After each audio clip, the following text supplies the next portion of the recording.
지금부터 내가 해주는 얘기 들어주겠니? 할렐루야. 4월 19일 월요일 새벽입니다.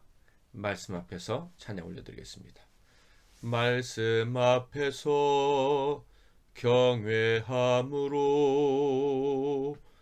주께 홀로 섭니다. 생명의 말씀 읽고 순종해 주를 예배합니다. 기록된 말씀 힘이 있어서 진리로 우릴 거룩해 하며 거룩한 말씀 세세 영원히 복음이 되어 말씀하시네.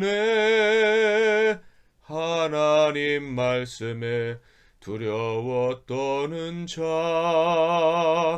그 말씀에 생명을 거는 자, 한 사람 찾으시는 주님의 약속을 믿어. 하나님 말씀에 운명을 거는 자, 순종하며 주 따라가는 자, 영원한 하나님 나라 이뤄갈 주의 교회요 일어나라.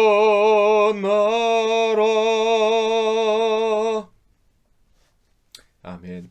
오늘은 구약성경 출애굽기 8장 1절부터 32절 말씀을 보도록 하겠습니다. 출애굽기 8장 1절부터 32절까지 말씀 중에서 22절과 23절을 봉독해 드리겠습니다. 그날에 나는 내 백성이 거주하는 고센 땅을 구별하여 그곳에는 파리가 없게 하리니 이로 말미암아 이 땅에서 내가 여호와인 줄을 내가 알게 될 것이라. 내가 내 백성과 네 백성 사이를 구별하리니 내일 이 표징이 있으리라 하셨다 하라 하시고. 아멘. 오늘은 말씀 앞에서 구별되는 운명, 말씀 앞에서 구별되는 운명이란 제목으로 하나님 말씀을 상고하겠습니다. 출애굽기 8장에는 하나님께서 애굽에 내린 10가지 재앙 중 두 번째 그리고 세 번째, 네 번째 재앙에 대한 기록이 있습니다. 이 세 가지 재앙은 개구리 그리고 이 파리 재앙입니다. 8장 1절에서 우리가 밝히 알 수 있는 것은 이제 하나님께서 본격적으로 말씀하기 시작하셨다 하는 거예요. 즉 모세의 질문은 더 이상 없었다. 모세의 질문이 필요 없어졌다. 모세는 하나님을 온전히 신뢰하는 자로 변해 있었고, 그러므로 하나님께서는 편안하게 마음껏 그에게 주시고 싶은 말씀을 주실 수 있게 되었다 하는 것입니다. 어떤 상황에 봉착하더라도 하나님은 오르시고 그 백성에게 생명을 제공해 주시는 분이라는 그 믿음이 모세에게 확실히 생기자 하나님께서 많은 말씀들을 그리고 모세가 받아들이지 못할까 염려하지 않고 주실 수 있었다 하는 것입니다. 1절을 볼까요?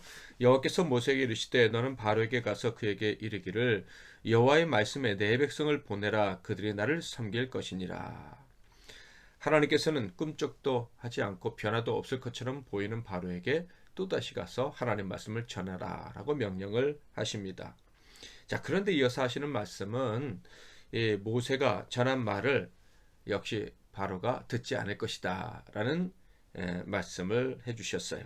그래서 듣지 않을 경우에는 이런 일이 벌어지게 될 것이다 라는 말씀도 이어서 주셨습니다. 2절부터 4절이 그 말씀인데요. 내가 만일 보내기를 거절하면 내가 개구리로 너희 온 땅을 치리라. 개구리가 나일강에서 무수히 생기고 올라와서 내 군과 내 침실과 내 침상 위와 내 신하의 집과 내 백성과 내 화덕과 내 떡반죽 그릇에 들어갈 것이며 개구리가 너와 내 백성과 내 모든 신하에게 기어오르리라 하셨다 하라. 당연히 모세는 이 말씀을 바로에게 전했겠죠. 자, 그런데 이 말씀을 전했을 때 바로가 어떻게 반응을 했을까요? 하나님이 미리 말씀하셨던 대로 완강한 마음으로 이 명령을, 하나님의 이 경고를 무시했을 것입니다. 그런데 성경에는 바로가 거부했다는 기록이 없네요. 너무나도 당연한 일이었기 때문에 하나님의 말씀은 그대로 이루어진다는 사실을 강조하기 위해서 성경의 저자는 의도적으로 바로의 반응을 기록하지 않은 것처럼 느껴집니다. 그래서 바로 5절로 넘어갔죠. 5절, 여호와께서 모세에게 이르시되 아론에게 명령하기를 네 지팡이를 잡고 네 팔을 강들과 운하들과 모두에 펴서 개구리들이 애굽 땅에 올라오게 하라 할지니라. 바로의 반응은 생략되어 있고, 그래서 하나님께서 곧바로 모세에게 명령하신 내용이 5절에 기록되어져 있습니다. 모세는 하나님의 말씀을 받고 이어서 하나님이 정해진 질서에 따라서 아론에게 명을 내립니다. 그러자 아론이 지팡이를 들어 칩니다. 하나님께서 네 팔을 강들과 운하들과 모두에 펴서 개구리들이 애굽 땅에 올라오게 하라라는 말씀을 기억하면서 물의 어느 한 곳을 쳤겠지만 그것이 애굽의 모든 물을 친다라는 믿음으로 내리친 것입니다. 그러자 개구리들이 올라오게 되었죠. 애굽에서의 개구리는요, 출산과 번영의 여신을 의미합니다. 그러니까 이 개구리들은요, 출산과 번영을 바라는 애굽 사람들의 신, 숭배의 대상이었다 하는 거예요. 자, 그런데 그 물에서 그들의 신들이 올라와서 그들의 모든 생활 공간에 함께 있었다. 그들의 발에 기어 올랐다. 일하는 것과 심지어 잠자리까지 이 개구리들이 들어왔다라고 기록하고 있습니다. 그러니까 출산과 번영을 가져다주는 신이 그들에게 너무나도 고통과 더러움과 불편함을 가져다 주는 존재로 전락하고 말았다는 거예요. 모세의 말대로 아론이 지팡이를 들어 내리치자, 물을 내리치자, 이런 일이 벌어지고 만 것입니다. 이를 통해서 하나님은 무엇을 말씀하시는 것일까요? 하나님과 그 하나님의 백성들의 강함과 번성을 시기하는 자들에게는, 그리고 자신들의 세속적인 방법으로 번성을 꿈꾸는 자들에게는 그 꿈이 얼마나 허망한지를 반드시 보여주시겠다. 바로 이것을 하나님이 이 재앙을 통해서 우리에게 말씀하고 계시는 것입니다. 하나님의 백성들은 강하고 그들은 반드시 하나님의 복을 받고 번성하게 될 것입니다. 이것을 시기하는 자들은 그들이 꿈꾸는 번성, 그들이 기대했던 그 번영으로 말미암아 고통을 당하고 그 번영이 그들의 발목을 잡게 될 것이다 라는 것이죠. 애굽에서 온 삶의 초소마다 개구리도 올라와서 정말 그들을 고통스럽게 했지만 바로는 굽히지 않았습니다.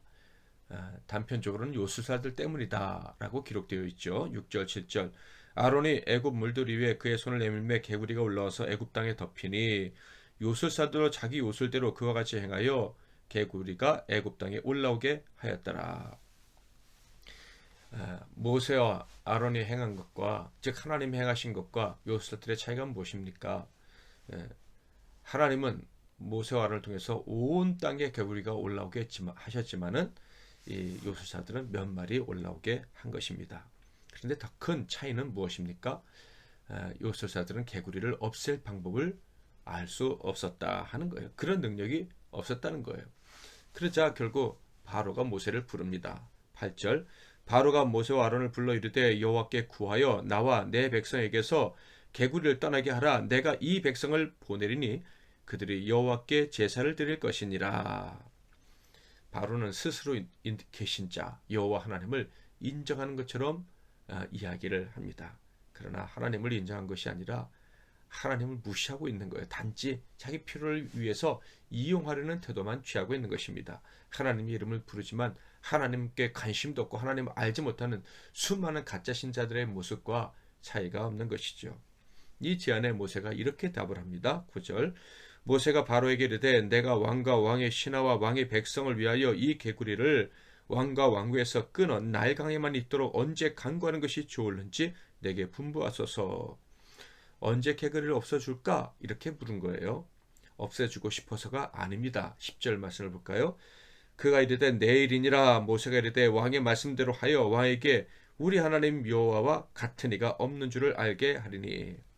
바로가 얘기한 그 시간에 개구리를 싹 없앰으로 말미암아 정말 하나님이 계시고 그분은 권능자, 전능자라는 것을 알려주기 위해서 바로에게 시간을 물어본 것입니다.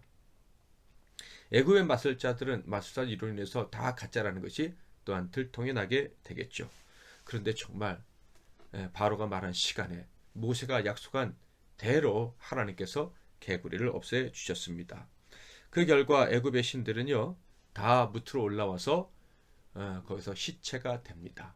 썩어서 악취를 풍기게 되는 것이죠.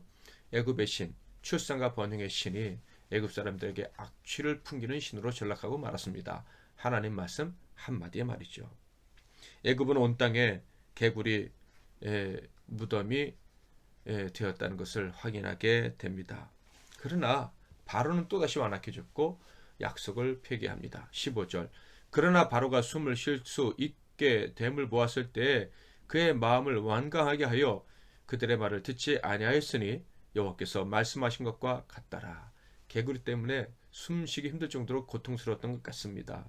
그럼에도 불구하고 하나님의 전능하심으로 말미암아 개구리를 없애주시자 다시 말씀하신 대로 완강해졌습니다. 그러자 하나님은 다음 계획을 예언하셨죠. 다음 재앙을 내리신 거예요. 애굽에 물을 치신 하나님은 이제 애굽에 땅을 치셨습니다. 땅의 신들 중에서 특히 폭풍을 주관한다는 이 폭풍의 신, 모래 폭풍의 신 세트를 치셨어요. 그 세트가 가지고 있는 폭풍 가운데 있는 먼지들, 그것을 치신 거예요. 그러자 그 먼지들이 뭐가 됐죠? 이가 되었습니다. 이가 돼서 모든 사람들과 애굽의 가축에 기 올라가서 물어뜯고 그들의 피를 뽑아먹고 가려움을 가져다 준 것이죠.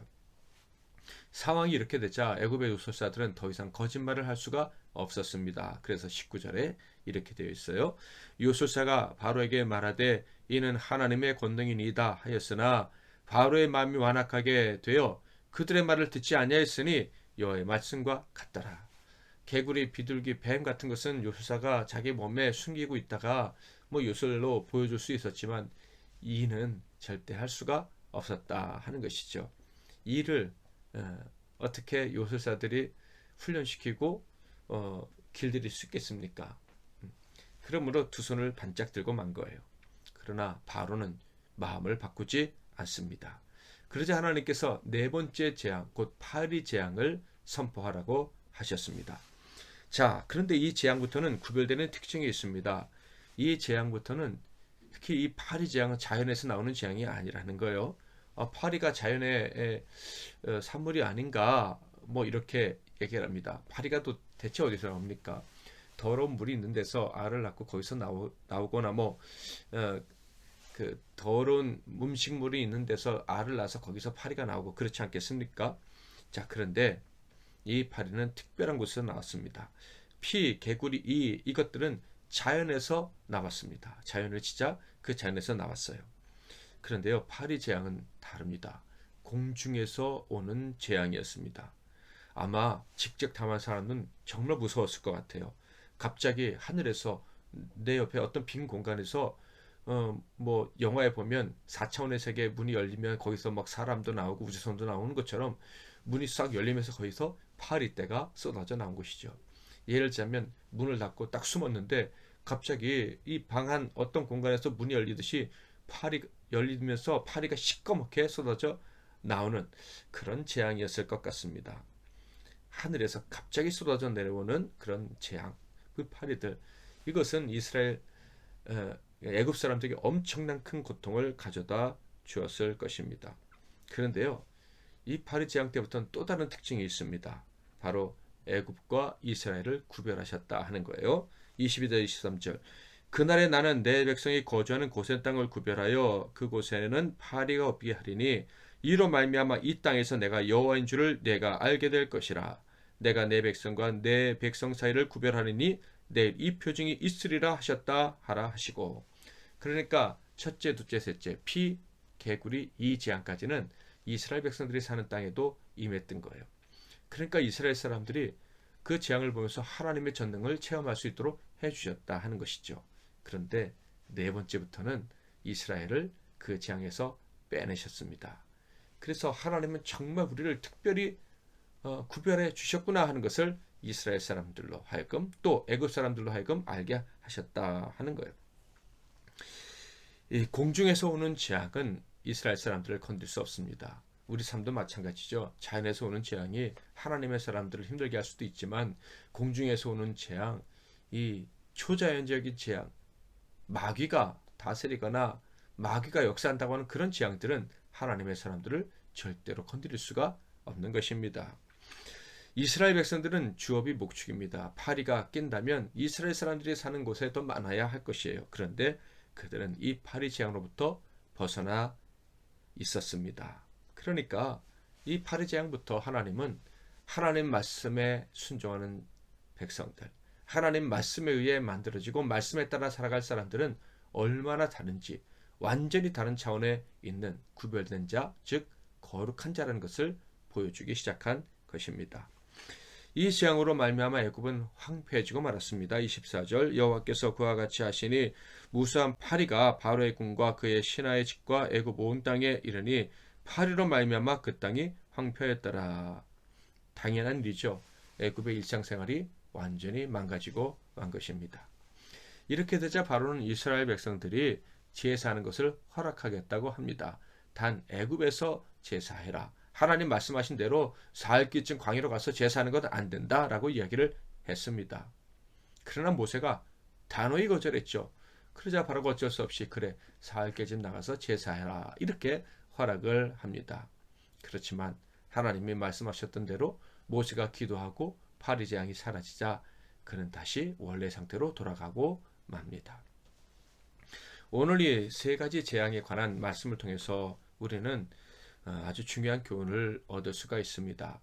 하나님께서 말씀하시기 시작하시면 본격적으로 말씀하시기 시작하시면 그때부터 대적은 정말 아무것도 아닌 존재로 드러나게 될 것이다 라는 거예요.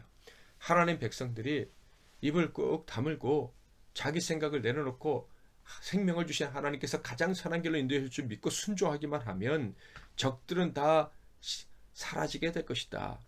하나님의 백성과 하나님을 대적하는 자들의 운명은 완전히 다른 것임을 하나님이 보여주게 될 것이다. 보여주시게 될 것이다. 라는 거예요. 하나님이 일하신다. 그것은요, 구별하시는 역사를 행하신다. 라는 의미가 됩니다. 거룩의 역사가 일어나는 거예요. 구별의 역사. 악인은 멸망으로, 의인은 구원으로, 천국 백성으로 변화되는 그 역사가 일어나게 되는 것입니다. 그러므로 하나님 말씀을 거부하는 자는 가장 불행한 자고요. 저와 여러분, 하나님 말씀이 좋고 하나님 말씀이 점점 크게 들려오고 감격스럽게 들리고 그래서 점점 더 하나님께 순종하고 싶다면 우리는 점점 구별되게 될 것입니다. 세상과 완전히 다른 차원에서 사는 사람들, 하나님의 능력을 힘입어 하나님이 주시는 생명의 능력을 날마다 받으며 영원한 복락을 꿈꾸며 험한 세상을 멋지게 이겨내는 자들로 완전히 구별되게 될 것입니다. 저와 여러분은 세상에 부러워해야 마땅할 사람들입니다. 오늘도 하나님 말씀을 듣기를 좋아하고 말씀으로 시작하는 우리들을 하나님이 어떻게 구별해 주실까 기대하면서 기쁨으로 하루를 시작하시기를 주님의 이름으로 축복합니다. 말씀 앞에서 한 번 더 찬양합니다. 말씀 앞에서 경외함으로 주께 홀로 섭니다. 생명의 말씀 읽고 순종해 주를 예배합니다. 기록된 말씀 힘이 있어서 진리로 우릴 거룩해 하며 거룩한 말씀 세세 영원히 복음이 되어 말씀하시네.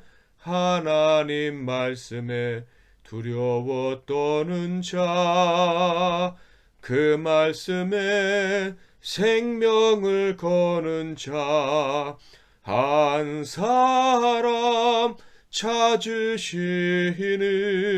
주님의 약속을 믿어 하나님 말씀에 운명을 거는 자, 순종하며 주 따라가는 자, 영원한 하나님 나라 이루어갈 주의 교회요, 이런 나라. 아멘. 오늘도 하나님 말씀을 들은 우리들 말씀을 순종하기를 갈망하면서 기도하시고 복된 하루, 구별된 하루 사시기를 바랍니다. 제가 먼저 기도하겠습니다. 하나님 아버지, 우리를 만세전에 구별해 주시고 말씀으로 우리가 구별된 사람이라는 것을 깨닫고 확인하며 살아가게 해주시니 감사합니다. 하나님 말씀 우리에게 임했고 우리는 그 말씀이 너무 좋기 때문에 악한 세상이 우리를 이길 수 없고 시간이 갈수록 그들과 우리의 운명은 달라지게 될 것임을, 확실하게 구별될 것임을 믿습니다. 이 복된 사실을 확인하고 감사하며 하루 시작하는 우리 귀한 성도들 삶을 하나님 책임져 주시옵소서. 구별된 하루가 되게 하옵소서. 예수 그리스도 이름으로 기도하옵나이다. 아멘.